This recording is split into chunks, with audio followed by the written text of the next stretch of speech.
ओम शांति। आज 18 जनवरी 2024 आज स्मृति दिवस है। तो पिताश्री ब्रह्मा बाबा के पुण्य स्मृति दिवस पर सुनाने के लिए बाप दादा के मधुर महावाक्य। मीठे बच्चे, बाप की दिल अंदर बच्चों को सदा सुखी बनाने की फर्स्ट क्लास आश रहती है। बाप यही चाहते हैं कि मेरे बच्चे लायक बन स्वर्ग के मालिक बने। बाप के दिल के अंदर बच्चों को सदा सुखी बनाने की फर्स्ट क्लास आश रहती है। बाप यही चाहते हैं कि मेरे बच्चे लायक बन स्वर्ग के मालिक बने। ओम शांति। बच्चे जानते हैं, अभी भगवान सम्मुख बैठकर हमको ज्ञान के गीत सुनाते हैं व ज्ञान की डांस कराते हैं। इस ज्ञान डांस से तुम देवताओं के माफिक सदा सुखी और हर्षित रहेंगे। भगवान को ही बेहद का बाप व विश्व का रचयिता कहा जाता है। आत्मा समझती है बाबा हमारे लिए स्वर्ग की सौगात लाए हैं। वही रचयिता है। स्वर्ग का मालिक बनाने के लिए राजयोग सिखाते हैं। कहते हैं बाप को और विश्व के मालिक बने को याद करो। बाप बेहद का मालिक है तो जरूर बेहद की बड़ी दुनिया ही रचेंगे। तुम बच्चों के लिए सारी विश्व ही घर है, अर्थात पाठ बजाने का स्थान है। बेहद का बाप आकर के बेहद का विश्व अथवा घर बनाते हैं, वह है स्वर्ग। तो ऐसे बाप का बच्चों को कितना शुक्रिया मनाना चाहिए।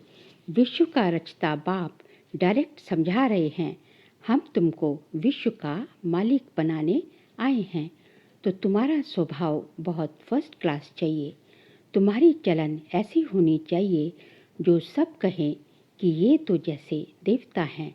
देवताएं नामी ग्रामी हैं, कहते हैं इनका स्वभाव एकदम देवताई है। दुनिया में भी तो यही कहा जाता है ना, जो कोई किसी मनुष्य का स्वभाव बहुत अच्छा होता है तो कहते हैं कि इनका स्वभाव बिल्कुल देवताई है। दान पुण्य इंसान होता है तो उसके लिए ऐसे कहते हैं इनका स्वभाव एकदम देवताई है, बिल्कुल मीठे शांत स्वभाव के हैं।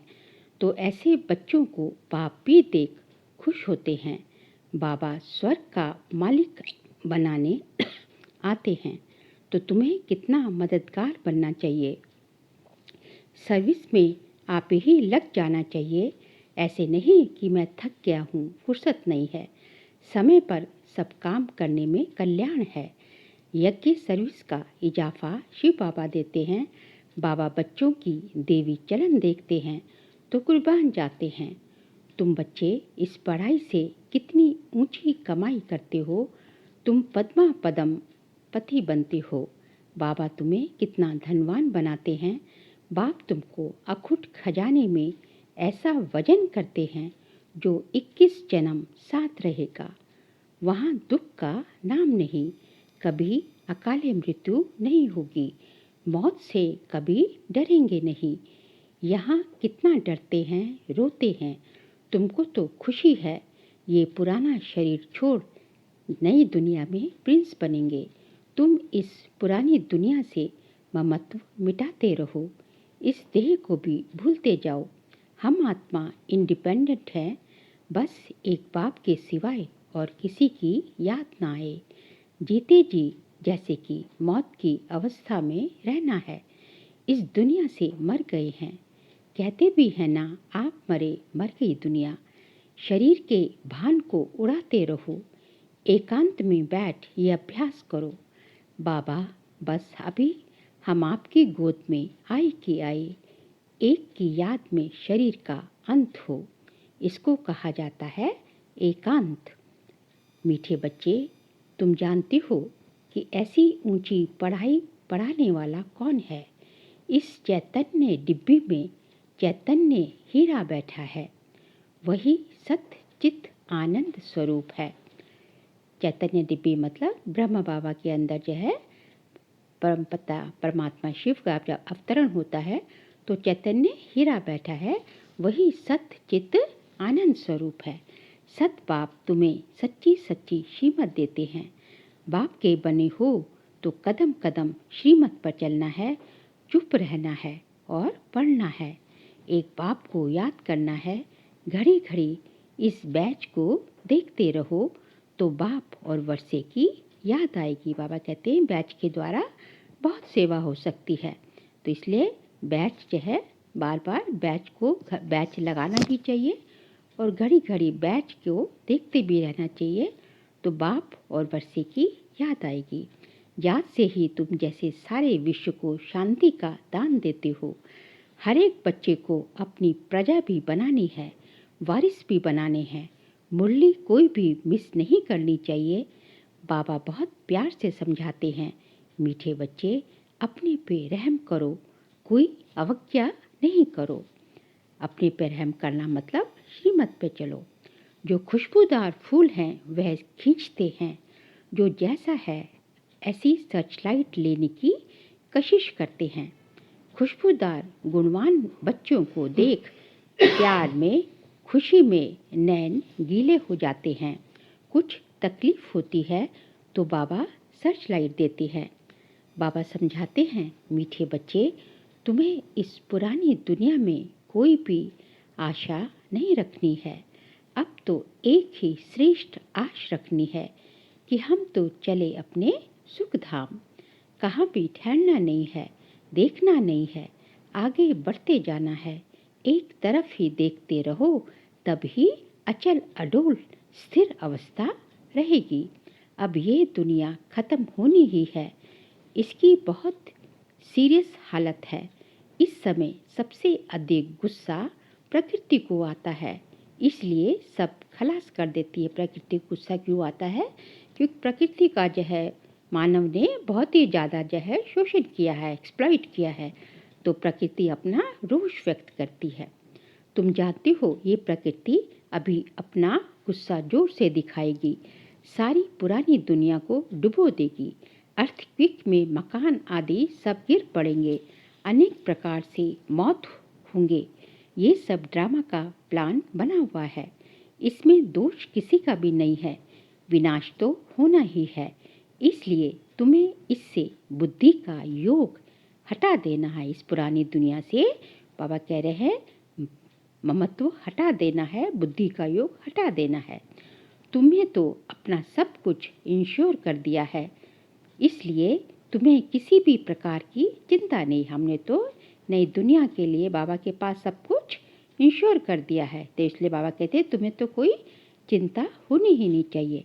तुम्हारा सब कुछ सफल हो रहा है, क्योंकि बुद्धि से तो हमने सब कुछ अर्पण कर दिया है ना, पूरी टोटल सरेंडर कर दिया, समर्पण कर दिया है। तो बाबा कहते हैं तुम्हें कोई चिंता नहीं होनी चाहिए। अब तुम कहेंगे वाह सतगुरु वाह, जिसने हमको ये रास्ता बताया, वाह तकदीर वाह, वाह ड्रामा वाह। तुम्हारे दिल से निकलता शुक्रिया बाबा आपका, जो हमारे 2 मुट्ठी चावल लेकर हमें सेफ्टी से भविष्य में 100 गुना रिटर्न देते हो। हम बाबा को तो जो हमें स्वर्ग में मिलता है, नई दुनिया में मिलता है, उसके मुकाबले तो 2 मुट्ठी चावल ही तो देते हैं सुदामा के माफिक। परंतु इसमें भी बच्चों की बड़ी विशाल बुद्धि चाहिए। बच्चों को अथाह ज्ञान धन का खजाना मिलता रहता तो अपार खुशी होनी चाहिए ना। जितना हृदय शुद्ध होगा तो औरों को भी शुद्ध बनाएंगे। योग की स्थिति से ही हृदय शुद्ध बनता है। तुम बच्चों को योगी बनाने का शौक होना चाहिए। अगर देह में मोह है, देह अभिमान रहता है, तो समझो हमारी अवस्था बहुत कच्ची है। देह में जरा भी ममत्व होगा तो अवस्था बाबा कहते हैं कच्ची है। देही अभिमानी बच्चे ही सच्चा सच्चा डायमंड बनते हैं। आत्म अभिमानी बनकर रहने वाले बच्चे ही सच्चा सच्चा हीरा बनते हैं। इसलिए जितना हो सके आत्म अभिमानी अपने को आत्मा समझना है कि मैं आत्मा हूँ और आत्मा भाई से बात करती हूँ। सामने वाले को भी आत्मा समझना है। इसलिए जितना हो सके आत्म अभिमानी बनने का अभ्यास करो। बाबा को याद करो। बाप अक्षर सबसे बहुत मीठा है। बाप बड़े प्यार से बच्चों को पलकों पर बिठाकर साथ ले जाएंगे। ऐसे बाप की याद के नशे में चकनाचूर होना चाहिए। बाबा को याद करते करते खुशी में ठंडे ठार हो जाना चाहिए। जैसे बाप अपकारियों पर भी उपकार करते हैं ना, तुम भी फॉलो फादर करो, सुखदाई बनो। बाप की दिल अंदर बच्चों को सदा सुखी बनाने की कितनी फर्स्ट क्लास आश रहती है कि बच्चे लायक बन स्वर्ग के मालिक बने। तुम बच्चे अभी ड्रामा के राज को भी जानते हो। बाप तुम्हें निराकारी, आकारी और साकारी दुनिया का सब समाचार सुनाते हैं। आत्मा कहती है अभी हम पुरुषार्थ कर रहे हैं नई दुनिया में जाने के लिए। हम स्वर्ग में चलने लायक जरूर बनेंगे, अपना और दूसरों का कल्याण करेंगे। अच्छा, बाप मीठे बच्चों को समझाते हैं। बाप दुख हरता सुख करता है, तो बच्चों को भी सबको सुख देना है। बाप का राइट हैंड बनना है। ऐसे बच्चे ही बाप को प्रिय लगते हैं। शुभ कार्य में राइट हैंड को ही लगाते हैं। तो बाप कहते हर बात में राइटियस बनो। एक बाप को याद करो तो फिर अंतमति सुगति हो जाएगी। इस पुरानी दुनिया से ममत्व मिटा दो। ये तो कब्रिस्तान है। धंधाधोरी बच्चों आदि के चिंतन में मरे तो मुफ्त अपनी बर्बादी कर देंगे। शिव बाबा को याद करने से तुम बहुत आबाद होंगे। देह अभिमान में आने से बर्बादी हो जाती है। देही अभिमानी बनने से आबादी होती है। धन की भी बहुत लालच नहीं रखनी चाहिए। उसी फिक्रात में शिव बाबा को भूल जाते हैं। धन कमाने के चक्कर में बाबा कहते हैं शिव बाबा को भी भूल जाते हैं। बाबा देखते हैं सब कुछ बाप को अर्पण कर फिर हमारी श्रीमत पर कहाँ तक चलते हैं। शुरू शुरू में बाप ने भी ट्रस्टी हो दिखाया ना। सब कुछ ईश्वर अर्थ खुद ट्रस्टी बन गया। बस ईश्वर के काम में ही लगाना है। विघ्नों से कभी डरना नहीं चाहिए। जहाँ तक हो सके सर्विस में अपना सब कुछ सफल करना है। ईश्वर अर्पण कर ट्रस्टी बन रहना है।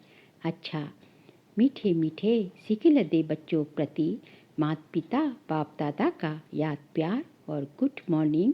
रूहानी बाप की रूहानी बच्चों को नमस्ते। हम रूहानी बच्चों की रूहानी बाप दादा को नमस्ते नमस्ते नमस्ते। अब आगे जो है अव्यक्त महावाक्य है रिवाइज 15/4/74 के। क्या सभी उन्नति की ओर बढ़ते जा रहे हो? सदा लगन में मगन और विघ्न विनाशक ये दोनों स्थिति निशानियाँ क्या अनुभव में आ रही हैं? कौन सी दो निशानियाँ? बाबा के प्यार की लगन में मगन और दूसरा विघ्न विनाशक स्थिति। क्या ये दोनों स्थित निशानियाँ अनुभव में आ रही हैं? विघ्न विनाशक बनने के बजाय विघ्नों को देख अपनी स्टेज से नीचे तो नहीं आ जाते हो? क्या अनेक प्रकार के आए हुए तूफान आपकी बुद्धि में तूफान तो पैदा नहीं करते हैं? जैसे कोई के द्वारा तोहफा मिलता है तो बुद्धि में हलचल नहीं होती है बल्कि उल्लास होता है।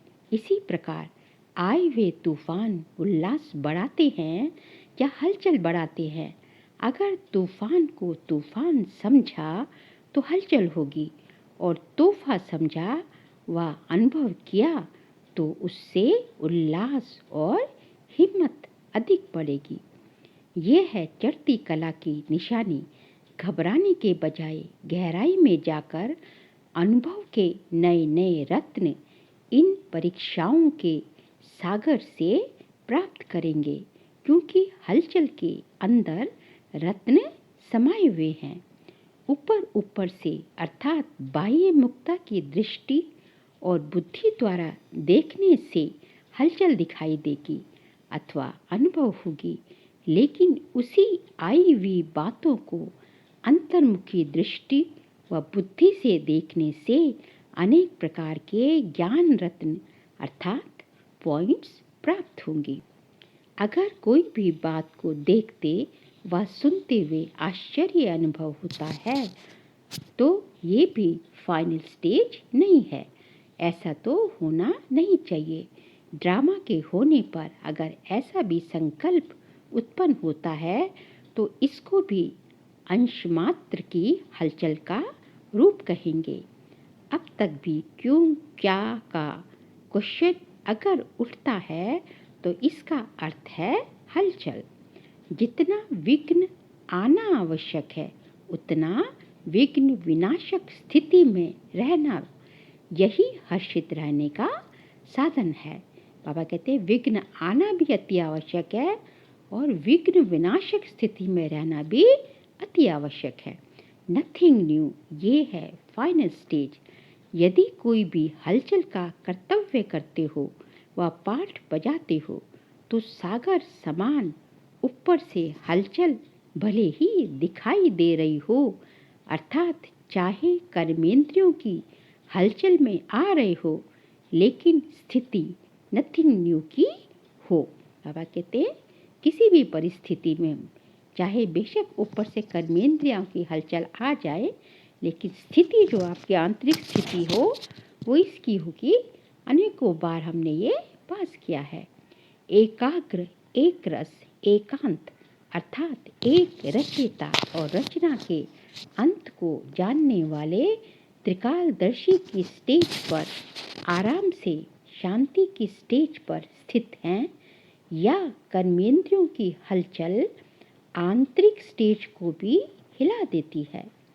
जब स्थूल सागर दोनों ही रूप दिखाता है तो क्या मास्टर ज्ञान सागर ऐसा रूप नहीं दिखा सकते? दोनों ही रूप मतलब ऊपर की भी हलचल ना हो और जो है नीचे की भी, अंदर की भी हलचल ना हो। तो हमें भी जो है कर्मेंद्रियां भी हलचल में ना है और अंदर की स्थिति भी हलचल में ना आए। ये प्रकृति ने पुरुष से कॉपी की है। आप तो पुरुषोत्तम हो। जब प्रकृति अपनी क्वालिफिकेशन दिखा सकती है तो क्या वह पुरुषोत्तम नहीं दिखा सकते? अभी समय अति की तरफ बढ़ रहा है, सभी तरफ अति दिखाई पड़ रही है, अंत की निशानी अति है। तो जैसे प्रकृति समाप्ति की तरफ अति में जा रही है वैसे ही संपन्न बनने वाली आत्माओं के सामने अब परीक्षाएं व विघ्न भी अति के रूप में आएंगे। इसलिए आश्चर्य नहीं खाना है कि पहले तो ये नहीं था, अब क्यों है। ये आश्चर्य भी नहीं। फाइनल पेपर में आश्चर्यजनक बातें क्वेश्चन के रूप में आएंगी, तब तो पास और फेल हो सकेंगे। ऐसी ऐसी बातें आएंगी जो ना चाहते हुए भी बुद्धि में क्वेश्चन उत्पन्न हो। यही तो पेपर है और है भी 1 सेकंड का पेपर। क्यों क्यों क्यों की संकल्प, क्यों का संकल्प चंद्रवंशी की क्यों में लगा देगा। इसलिए एक रस स्थिति में स्थित होने का अभ्यास निरंतर हो। समस्या की सीट को संभालने नहीं लग जाओ, लेकिन सीट पर बैठ समस्या का सामना करना है। अभी तक समस्या सीट की याद दिलाती है। जब समस्या आती है तभी जो है आप जो है उसके समाधान के लिए जो है सीट पर सेट होंगे तो समस्या चली जाएगी, समस्या का हल हो जाएगा। और नहीं सीट पे सेट होंगे तो कुछ नहीं होगा। तो समस्या जो है सीट की याद दिलाती है। विघ्न आता है तो विशेष योग लगाते हो और भट्टी रखते हो। इससे सिद्ध होता है कि दुश्मन ही शस्त्र की स्मृति दिलाते हैं। यदि सब ठीक ठाक है तो कोई भट्टी नहीं, कोई योग नहीं। लेकिन जब परीक्षाएं आती, जब कोई खास विपदा आती है तभी भट्टी भी रखी जाती है, तभी योग लगाया जाता है। लेकिन इससे सिद्ध होता है कि दुश्मन ही शस्त्र की स्मृति दिलाते हैं, लेकिन स्वतः और सदा स्मृति नहीं रहती। निरंतर योगी हो या अंतर वाले योगी हो, टाइटल तो निरंतर योगी का है ना। दुश्मन आए ही नहीं, समस्या सामना ना कर सके, सूली से कांटा मानना, सूली से कांटा बनना, ये भी फाइनल स्टेज नहीं है। सूली से कांटा बने, उसके बजाय कांटे को योग अग्नि से दूर से ही भस्म कर दो, कांटा ही ना रहे। कांटा लगे और फिर निकालो, ये फाइनल स्टेज नहीं है। कांटे को अपनी संपूर्ण स्टेज से समाप्त कर देना, ये है फाइनल स्टेज। ऐसा लक्ष्य रखते हुए अपनी स्टेज को आगे चढ़ती कला की तरफ बढ़ाते चलो। बड़ी बात को छोटा अनुभव करना, इस स्टेज तक नंबरवार यथाशक्ति पहुँचे हो। अब पहुँचना वहाँ तक है जो कि अंश और वंश भी समाप्त हो जाए। आप सभी हिम्मत, उल्लास और सर्व के सहयोगी सदा रहते हुए चल रहे हो। कलयुगी दुनिया को समाप्त करने के लिए व परिवर्तन करने के लिए, माया को विदाई देने के लिए संगठन अर्थात घेराव डाला हुआ है। मजबूत घेराव डाला हुआ है न, या बीच बीच में कोई ढीले हो जाते, बाबा पूछते हैं, या थक जाते या चलते चलते रुक जाते हैं। आगे बढ़ना न पीछे हटना, जैसे कि वैसे रहना, कई बार ऐसी स्थिति होती है। ये पाठ तो पक्का नहीं करते हो, समय धक्का लगाएगा तो चल पड़ेंगे, ऐसा सोचकर जहाँ के तहाँ रुक तो नहीं गए हो। किसी प्रकार के सहारे का इंतजार करते हुए खड़े तो नहीं हो गए हो। ऐसी स्टेज वालों को क्या कहेंगे? क्या इसको ही अंगत की स्टेज समझते हो? अगर ऐसे रुक गए तो फिर लास्ट वाले फास्ट चले जाएंगे। जब भी पहाड़ों पर बर्फ़ गिरती है और जम जाती है तो रास्ते रुक जाते हैं। फिर उस बर्फ़ को गलाने के लिए व उसे हटाने के लिए पुरुषार्थ करते हो।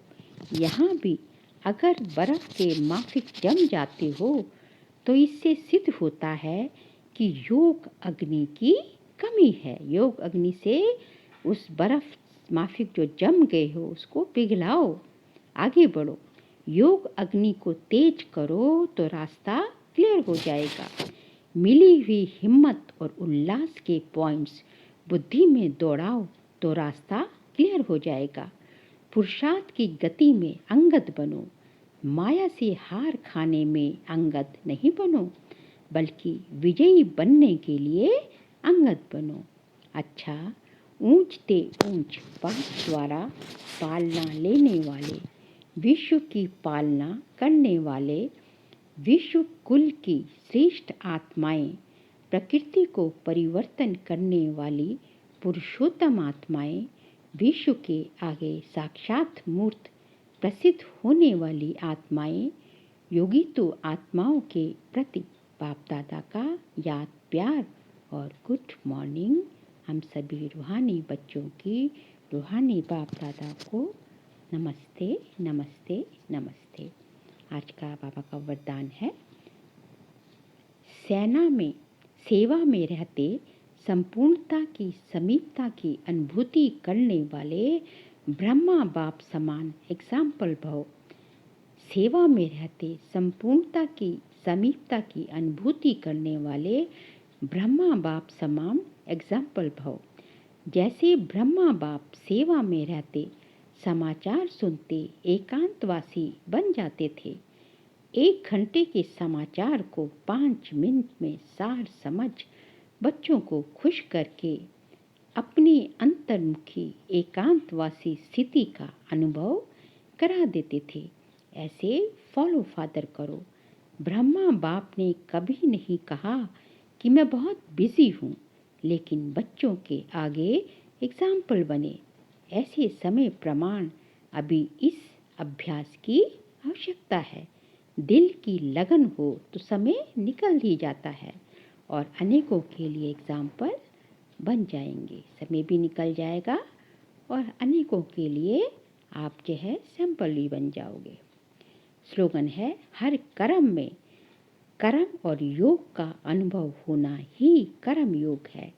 हर कर्म में कर्म और योग का अनुभव होना ही कर्म है।